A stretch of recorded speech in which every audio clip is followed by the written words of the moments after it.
പ്രിയപ്പെട്ട സുഹൃത്തുക്കളെ, കോൺഗ്രസ് പാർട്ടിയുടെ മാവേലിക്കരയിൽ നിന്നുള്ള MP ആയിട്ടുള്ള ശ്രീമാൻ കൊടികുന്നിൽ സുരേഷിനെ കുറിച്ച് ഞാൻ ഇതിനു മുമ്പും വീഡിയോകൾ ചെയ്തിട്ടുണ്ട്. ഒരു കാര്യം എനിക്ക് ആദ്യമായി സൂചിപ്പിക്കാനുള്ളത്, ഞാൻ ഈ വീഡിയോകളിലൊക്കെ കൊടികുന്നിൽ സുരേഷുമായി ബന്ധപ്പെട്ട് വിമർശനപരമായിട്ട് പറയാറുണ്ട് എങ്കിലും കൊടികുന്നിൽ സുരേഷിനോട് വ്യക്തിപരമായി എനിക്ക് യാതൊരു വിരോധവുമില്ല എന്നുള്ളതാണ്. അത് ഞാൻ ഒന്നുകൂടി അടിവരയിട്ട് പറയാൻ ഞാൻ ആഗ്രഹിക്കുകയാണ്. കാരണം കൊടികുന്നിൽ സുരേഷ് പല അവസരങ്ങളിലും എനിക്കെന്തോ അയാളോട്, ആ നേതാവിനോട് എനിക്കെന്തോ വ്യക്തിഗതമായ എന്തോ പ്രശ്നമുണ്ട് എന്നൊക്കെയുള്ള നിലയിൽ പലപ്പോഴും അദ്ദേഹം പറഞ്ഞിട്ടുള്ളതായി ഞാൻ കേട്ടു. ഇക്കഴിഞ്ഞ ദിവസം അദ്ദേഹം ഇത്തവണത്തെ തെരഞ്ഞെടുപ്പിൽ വിജയിച്ചതിന് ശേഷവും അദ്ദേഹം നൽകിയ ഒരു പ്രതികരണത്തിൽ എൻ്റെ പേര് പരാമർശിക്കുന്നതായിട്ട് ഞാൻ കേട്ടു. അതിനൊന്നും ഞാൻ മറുപടി പറയാൻ പോയില്ല. കാരണം എനിക്ക് കൊടികുന്നിൽ സുരേഷിനോട് വ്യക്തിഗതമായി യാതൊരു വിരോധവുമില്ല എന്നുള്ളതുകൊണ്ടാണ്. എന്നാൽ കൊടികുന്നിൽ സുരേഷിനെ അതിരൂക്ഷമായി ഞാൻ വിമർശിക്കാനുള്ള കാരണം കൊടികുന്നിൽ സുരേഷിൻ്റെ രാഷ്ട്രീയ നിലപാടുകളും കൊടികുന്നിൽ സുരേഷിൻ്റെ പല കാഴ്ചപ്പാടുകളൊക്കെയായി ബന്ധപ്പെട്ടിട്ടുള്ള പ്രശ്നങ്ങളാണ്. ആ പ്രശ്നങ്ങളിലാണ് ഞാൻ കൊടികുന്നിൽ സുരേഷിനെ ഞാൻ പലപ്പോഴും വിമർശിച്ചിട്ടുള്ളത്. ഇന്നും കൊടികുന്നിൽ സുരേഷിനെ കുറിച്ചിട്ടാണ് ഞാൻ ഈ വീഡിയോ ചെയ്യാൻ പോകുന്നത്. ഇടയ്ക്ക് ഞാനൊന്ന് പറഞ്ഞോട്ടെ, ഞാൻ ആദ്യം വീഡിയോ കൊടികുന്നിൽ സുരേഷുമായി ബന്ധപ്പെട്ട് ചെയ്തപ്പോൾ അദ്ദേഹം എന്നെ ബന്ധപ്പെടാൻ ഒരുപാട് തവണ ശ്രമിക്കുകയുണ്ടായി. അപ്പോഴൊന്നും ഞാൻ പ്രതികരിക്കാൻ പോയില്ല. കാരണം എന്താണെന്ന് വെച്ചാൽ എനിക്ക് കൊടികുന്നിൽ സുരേഷിനെ കുറിച്ചിട്ട് വ്യക്തിഗതമായി എനിക്കൊന്നും പറയാനില്ല. എനിക്ക് കൊടികുന്നിൽ സുരേഷിനെ കുറിച്ച് പറയാനുള്ള കാര്യങ്ങൾ ഞാൻ എൻ്റെ വീഡിയോയിൽ പറഞ്ഞിരുന്നു. അതൊന്നും വ്യക്തിഗതമായിട്ടുള്ള കാര്യങ്ങളായിരുന്നില്ല, രാഷ്ട്രീയമായിരുന്നു അതിൻ്റെയൊക്കെ പുറകിലുണ്ടായിരുന്നത്, രാഷ്ട്രീയ നിലപാടുകളായിരുന്നു അതിൻ്റെ പുറകിലുണ്ടായിരുന്നത്. അതുകൊണ്ടാണ് ഞാൻ കൊടികുന്നിൽ സുരേഷിനു എന്നെ വിളിച്ച സമയത്ത് ഞാൻ അദ്ദേഹത്തോട് പ്രതികരിക്കാമായിരുന്നത്. ഈ വീഡിയോയിലും കൊടികുന്നിൽ സുരേഷുമായി ബന്ധപ്പെട്ടുകൊണ്ട് രാഷ്ട്രീയമായിട്ടുള്ള ചില കാര്യങ്ങളാണ് എനിക്ക് സൂചിപ്പിക്കാനുള്ളത്. സുഹൃത്തുക്കളെ, കൊടികുന്നിൽ സുരേഷ് എനിക്കൊന്ന് 10ാമത്തെ തവണയാണ് ഇത്തവണ മത്സരിക്കുന്നത് എന്നാണ് എനിക്ക് തോന്നുന്നത്. ഇത്തവണയും അദ്ദേഹം ഏതാണ്ട് 10,000-ലധികം വോട്ടുകൾക്ക് വിജയിക്കുകയുണ്ടായി. അപ്പോൾ കൊടികുന്നിൽ സുരേഷിൻ്റെ ഒരു ജനസമ്മിതിയുമായി ബന്ധപ്പെട്ടുകൊണ്ട്, കൊടികുന്നിൽ സുരേഷിൻ്റെ ജനകീയ അംഗീകാരവുമായി ബന്ധപ്പെട്ടുകൊണ്ട് അദ്ദേഹം മത്സരിച്ച അവസരങ്ങളിലൊക്കെ അദ്ദേഹത്തിന് കിട്ടിയ വോട്ടിൻ്റെയും അതിൻ്റെ ശതമാന കണക്കുമൊക്കെ വെച്ചുകൊണ്ട് അദ്ദേഹം എത്രത്തോളം ജനസമ്മതനായിരുന്നു, എത്രത്തോളം ജനകീയ അംഗീകാരം അദ്ദേഹത്തിനുണ്ടായിരുന്നു എന്ന് ഒന്ന് വിശകലനം ചെയ്യാൻ വേണ്ടിയിട്ടാണ് ഞാൻ ഈ വീഡിയോയിലൂടെ ശ്രമിക്കാൻ പോകുന്നത്. സുഹൃത്തുക്കളെ, കൊടികുന്നിൽ സുരേഷ് എന്ന് പറയുന്ന ഈ നേതാവിന് അദ്ദേഹം ഇപ്പോൾ എന്തൊക്കെയോ ആണ്. അദ്ദേഹം ഇപ്പോൾ കോൺഗ്രസിൻ്റെ വർക്കിംഗ് കമ്മിറ്റിയിലെ പ്രത്യേക ക്ഷണിതാവാണ്. അദ്ദേഹം തൊട്ടുമുമ്പത്തെ ലോക്സഭയിലെ കോൺഗ്രസിൻ്റെ ചീഫ് വിപ്പായിരുന്നു. അദ്ദേഹം രാഷ്ട്രീയ കാര്യസമിതി, കേരളത്തിലെ കോൺഗ്രസിൻ്റെ രാഷ്ട്രീയ കാര്യസമിതിയിൽ അംഗമാണ്. അദ്ദേഹം കേന്ദ്രമന്ത്രിയായിരുന്നു. അദ്ദേഹം ഇപ്പോഴത്തെ KPCCയുടെ വർക്കിംഗ് പ്രസിഡൻ്റാണ്. അങ്ങനെ ഒരുപാട് സ്ഥാനങ്ങൾ വഹിക്കുന്ന ഒരു നേതാവാണ് ശ്രീമാൻ കൊടികുന്നിൽ സുരേഷ്. അദ്ദേഹത്തിന് പല ആഗ്രഹങ്ങളുമുണ്ട്. ആ ആഗ്രഹങ്ങളും ഒക്കെ തന്നെ അദ്ദേഹം പരസ്യമായി പറഞ്ഞിട്ടുണ്ട്. അദ്ദേഹത്തിന് KPCC പ്രസിഡൻ്റ് ആവണം എന്നുള്ള ആഗ്രഹമുണ്ട്. ഒരു ഘട്ടത്തിൽ അദ്ദേഹം ലോക്സഭയിലേക്ക് മത്സരിക്കുന്നില്ല, ഞാൻ തിരിച്ച് സംസ്ഥാനത്തേക്ക് വരികയാണ് എന്ന് അദ്ദേഹം പറഞ്ഞിരുന്നു. ആ പറഞ്ഞതിൻ്റെ കൂട്ടത്തിൽ തന്നെ അദ്ദേഹം പറഞ്ഞിരുന്നു എന്നേക്കാൾ ജൂനിയർ ആയിട്ടുള്ള പലരും മന്ത്രിമാരായിട്ടുണ്ട് എന്ന് പറയുമ്പോൾ അതിനകത്തൊക്കെ നമുക്ക് അദ്ദേഹത്തിൻ്റെ ആഗ്രഹങ്ങൾ നമുക്കറിയാമല്ലോ. അദ്ദേഹം വഹിച്ചുകൊണ്ടിരിക്കുന്ന സ്ഥാനങ്ങളെക്കുറിച്ചും അദ്ദേഹം നേരത്തെ വഹിച്ചുകൊണ്ടിരുന്ന സ്ഥാനത്തെക്കുറിച്ചുമൊക്കെ ഞാനിപ്പോൾ സൂചിപ്പിച്ചു. ഈ നേതാവിനെ ജനങ്ങൾ എങ്ങനെയാണ് കാണുന്നത് എന്നുള്ളത് വോട്ടിൻ്റെ കണക്ക്, അദ്ദേഹത്തിന് ലഭിച്ച ആ വോട്ടിൻ്റെ ശതമാനത്തിൻ്റെ കണക്കൊക്കെ വെച്ച് ഒന്ന് വിശകലനം ചെയ്യാൻ വേണ്ടിയിട്ടാണ് ഞാൻ ഈ വീഡിയോയിലൂടെ ശ്രമിക്കാൻ പോകുന്നത്. സുഹൃത്തുക്കളെ, ഞാൻ നേരത്തെ സൂചിപ്പിച്ചു അദ്ദേഹത്തിന് 63 വയസ്സാണ് ഇപ്പം ഉള്ളത്. അദ്ദേഹം 989 ആദ്യമായി മത്സരിക്കുന്നത്. അതിനു മുമ്പ് 984 ഇന്ത്യൻ നാഷണൽ കോൺഗ്രസിൻ്റെ KK കുഞ്ഞമ്പു ആണ്, അന്ന് അടൂരായിരുന്നു മണ്ഡലം. അവിടുന്ന് KK കുഞ്ഞമ്പു ആണ് 984 ജയിച്ചത്. 989 ശ്രീമാൻ കൊടികുന്നിൽ സുരേഷ് ആദ്യം അടൂർ മണ്ഡലത്തിൽ നിന്ന് മത്സരിക്കുന്നത്. പിന്നീട് മാവേലിക്കര മണ്ഡലമായി. അടൂർ മണ്ഡലത്തിൽ നിന്ന് ശ്രീമാൻ കൊടികുന്നിൽ സുരേഷ് മത്സരിക്കുമ്പോൾ അദ്ദേഹത്തിന് 28 വയസ്സാണ്. 28 വയസ്സിന് ശേഷം അദ്ദേഹത്തിന് 63 വയസ്സുണ്ട്. അതായത് 35 വർഷക്കാലം. ഈ 35 വർഷക്കാലത്തിനിടയിൽ അദ്ദേഹം 10 തവണ ലോക്സഭയിലേക്ക് മത്സരിച്ചു. 10 തവണ ലോക്സഭയിലേക്ക് മത്സരിച്ചു. എനിക്ക് തോന്നുന്നു അഖിലേന്ത്യാ തലത്തിൽ എടുത്തു നോക്കിയാൽ തന്നെ അത് റെക്കോർഡാവാനുള്ള സാധ്യതയുണ്ട്. 89 അദ്ദേഹം 28 വയസ്സിൽ തുടങ്ങിയ മത്സരം ഇപ്പോൾ 10ാം തവണ 63 വയസ്സ് ആയപ്പോൾ മാവേലിക്കരയിൽ വന്ന് നിൽക്കുകയാണ്. ആദ്യം അടൂരായിരുന്നു, പിന്നീട് മാവേലിക്കരയായിരുന്നു. ഈ 10 തവണത്തെ മത്സരത്തിൽ അദ്ദേഹം 2 തവണ മാത്രമാണ് തോറ്റത്. 1998-ലും 2004-ലും. ബാക്കി 8 തവണയും അദ്ദേഹം ജയിച്ചു. അത് അദ്ദേഹത്തിൻ്റെ ജനകീയ അംഗീകാരമായിട്ടാണ് അദ്ദേഹം കാണുന്നത്. അദ്ദേഹം കാണട്ടെ, കാണുന്നുണ്ട്, എനിക്ക് കുഴപ്പമില്ല. അതുകൊണ്ട് ഞാനിവിടെ ചെയ്യാൻ പോകുന്നത് ഈ 10 തവണ മത്സരിച്ച സമയത്ത് ഒക്കെ കൊടിക്കുന്നിൽ സുരേഷ് നേടിയ വോട്ട്, അതിൻ്റെ കണക്ക്, കൊടിക്കുന്നിൽ സുരേഷിന് കിട്ടിയ വോട്ടിൻ്റെ ശതമാനം, അതിൻ്റെ കണക്ക്, അതാണ് ഞാൻ ഇവിടെ പറയാൻ പോകുന്നത്. ഈ വോട്ടിൻ്റെ ശതമാനത്തിൻ്റെയൊക്കെ കണക്കും വോട്ടിൻ്റെ കണക്കിനൊക്കെ ഉള്ള പ്രത്യേകത എന്താണെന്ന് ചോദിച്ചാൽ, ഞാനിതിനു മുമ്പ് വേറൊരു വീഡിയോ ചെയ്തിട്ട് അപ്ലോഡ് ചെയ്യപ്പെട്ടിട്ടില്ല. അതിൽ എം കെ രാഘവനെ കുറിച്ച് ഞാൻ പറയുന്നുണ്ട്. അദ്ദേഹം 4 തവണ മത്സരിച്ചു. അദ്ദേഹത്തിന് കിട്ടിയ വോട്ടിൻ്റെ കണക്ക് നോക്കിയാൽ അദ്ദേഹത്തിന് 1,78,000 വോട്ട് കൂടി എന്ന് മാത്രമല്ല, അദ്ദേഹത്തിന് കിട്ടിയ വോട്ടിൻ്റെ ശതമാനം ഏതാണ്ട് 5% വർദ്ധിക്കുകയും ചെയ്തു. അപ്പോൾ ഒരു നേതാവ് അദ്ദേഹം MP ആയി മത്സരിക്കുമ്പോൾ ജയിച്ചു എന്നുള്ളതല്ല, ജയിക്കുന്നതിന് പല കാരണങ്ങളുണ്ട്. പക്ഷേ അദ്ദേഹത്തിന് ലഭിച്ച വോട്ട്, അദ്ദേഹത്തിന് ലഭിച്ച വോട്ടിൻ്റെ ശതമാനം, ഇതൊക്കെയാണ് അതിൻ്റെ ബാരോമീറ്റേഴ്സ്. അതല്ലാതെ ജയിക്കുമ്പം ഉള്ള ഭൂരിപക്ഷത്തിന് കണക്കല്ല. അതിപ്പോൾ കഴിവില്ലാത്ത സ്ഥാനാർത്ഥികൾക്കും ഭൂരിപക്ഷമൊക്കെ ഒരുപാട് കിട്ടും. ഇപ്പോൾ ഉദാഹരണത്തിന് ഇപ്പോൾ ഇത്തവണ എറണാകുളത്ത് ജയിച്ച ഹൈബിയുടെ വലിയ കഴിവുണ്ട് എന്ന് ആരും പറഞ്ഞു കേട്ടിട്ടില്ല. പക്ഷേ 2,50,000 വോട്ടിന് ഭൂരിപക്ഷം കിട്ടി. ഇപ്പം മലപ്പുറത്ത് നിന്ന് ജയിച്ച E.T. മുഹമ്മദ് ബഷീർ വലിയ പരിണത പ്രജ്ഞനൊന്നുമല്ല, പക്ഷേ 3 ലക്ഷം വോട്ടിനാണ് ജയിച്ചത്.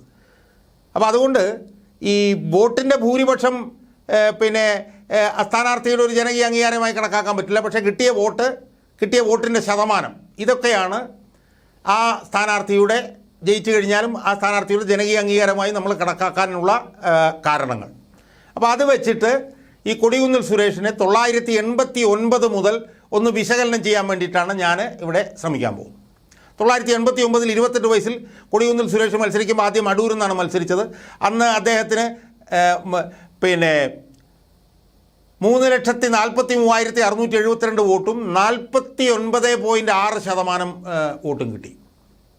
അതായത് ആദ്യം മത്സരിക്കുമ്പോൾ കൊടിക്കുന്നിൽ സുരേഷിന് 49.6% വോട്ട് കിട്ടി. വോട്ടിൻ്റെ എണ്ണം അവിടെ നിൽക്കട്ടെ, അതിനേക്കാൾ പ്രധാനമാണല്ലോ ശതമാനം.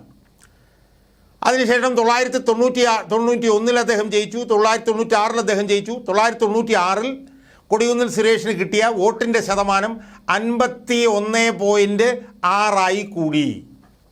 അപ്പോൾ 1ാം തവണ മത്സരിച്ചപ്പോൾ 49.6, 4ാം തവണ മത്സരിക്കുമ്പോൾ 3ാം തവണ മത്സരിക്കുമ്പോൾ 51.8. സുഹൃത്തുക്കളെ, ഈ 1996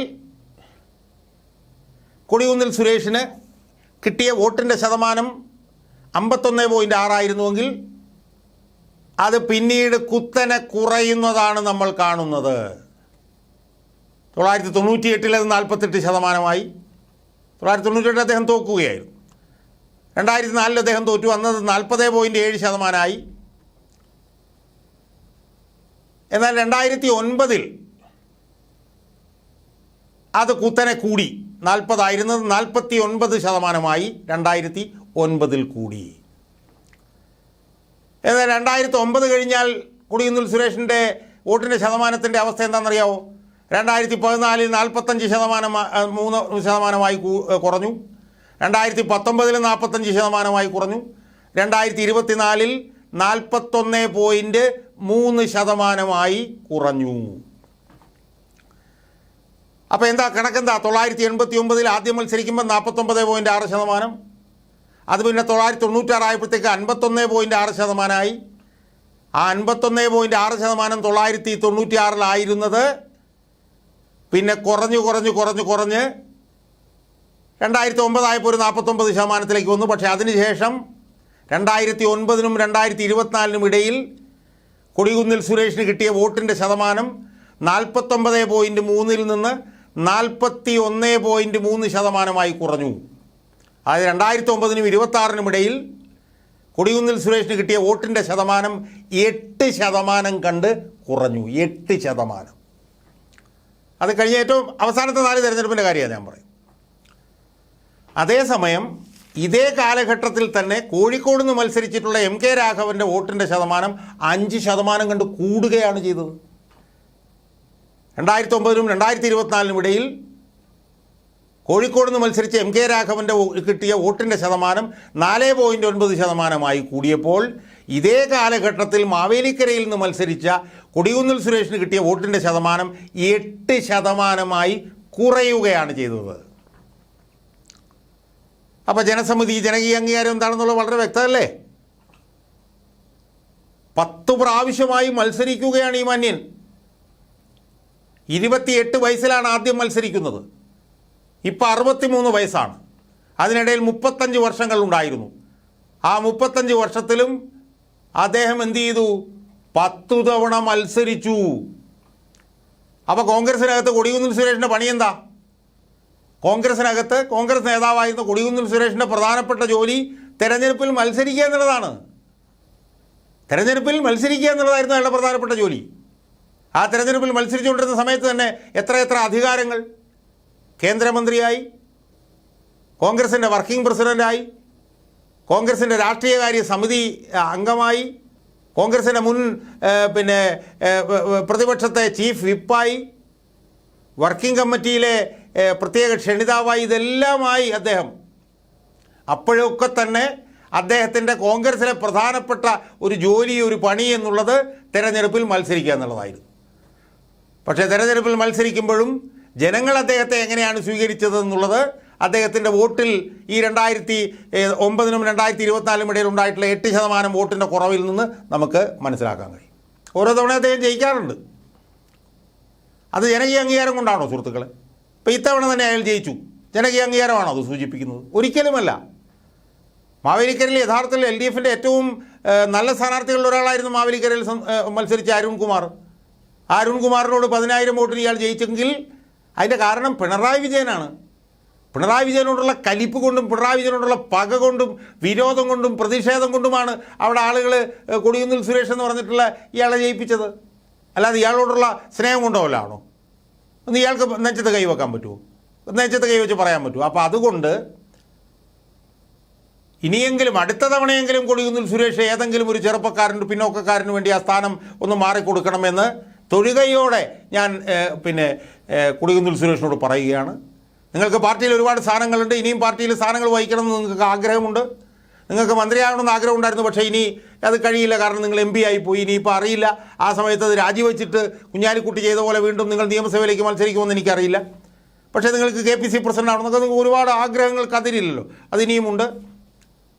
അതാകുമല്ലോ എന്ന് എനിക്കറിയില്ല. ഈ കോൺഗ്രസ്സിലായതുകൊണ്ട് ചിലപ്പോൾ അത് ആയെന്നിരിക്കും. കാരണം 10 തവണയൊക്കെ മത്സരിക്കാൻ അവസരം കൊടുക്കുന്നവരെ നാളെ KPC പ്രസിഡന്റ് ആവാൻ അവസരം കൊടുക്കില്ല നമുക്കെങ്ങനെ പറയാൻ പറ്റും? അപ്പം അതുകൊണ്ട് ഇതാണ് കേരളത്തിലെ കോൺഗ്രസിൻ്റെ അവസ്ഥ. കൊടികുന്നിൽ സുരേഷിൻ്റെ ജനസമിതി ജനകീയ അംഗീകാരമാണ് ഞാൻ ഇപ്പോൾ സൂചിപ്പിച്ചത്. 28 വയസ്സിൽ മത്സരം ആരംഭിച്ച അയാൾ കഴിഞ്ഞ 35 വർഷമായി കോൺഗ്രസിൽ ചെയ്ത പ്രധാനപ്പെട്ട പണി എന്ന് പറഞ്ഞാൽ തെരഞ്ഞെടുപ്പിൽ മത്സരിക്കുക, വിജയിക്കുക എന്നത് മാത്രമേ ഉള്ളൂ. ഞാൻ അതിൻ്റെ സാമ്പത്തികമായിട്ടുള്ള ഭാഗത്തേക്കൊന്നും ഇത്തവണ ഞാൻ പോകുന്നില്ല. കാരണം കഴിഞ്ഞ തവണ ഞാനത് വിശദമായി സൂചിപ്പിച്ചതാണ്. അപ്പോൾ അതുകൊണ്ട് ആ ഭാഗത്തേക്കൊന്നും ഞാൻ പോകുന്നില്ല. അപ്പോൾ ഇതാണ് കൊടികുന്നിൽ സുരേഷിൻ്റെ ജനകീയ അംഗീകാരവും ജനസമിതിയും എന്നുള്ളത് പ്രേക്ഷകരൊന്ന് മനസ്സിലാക്കുക.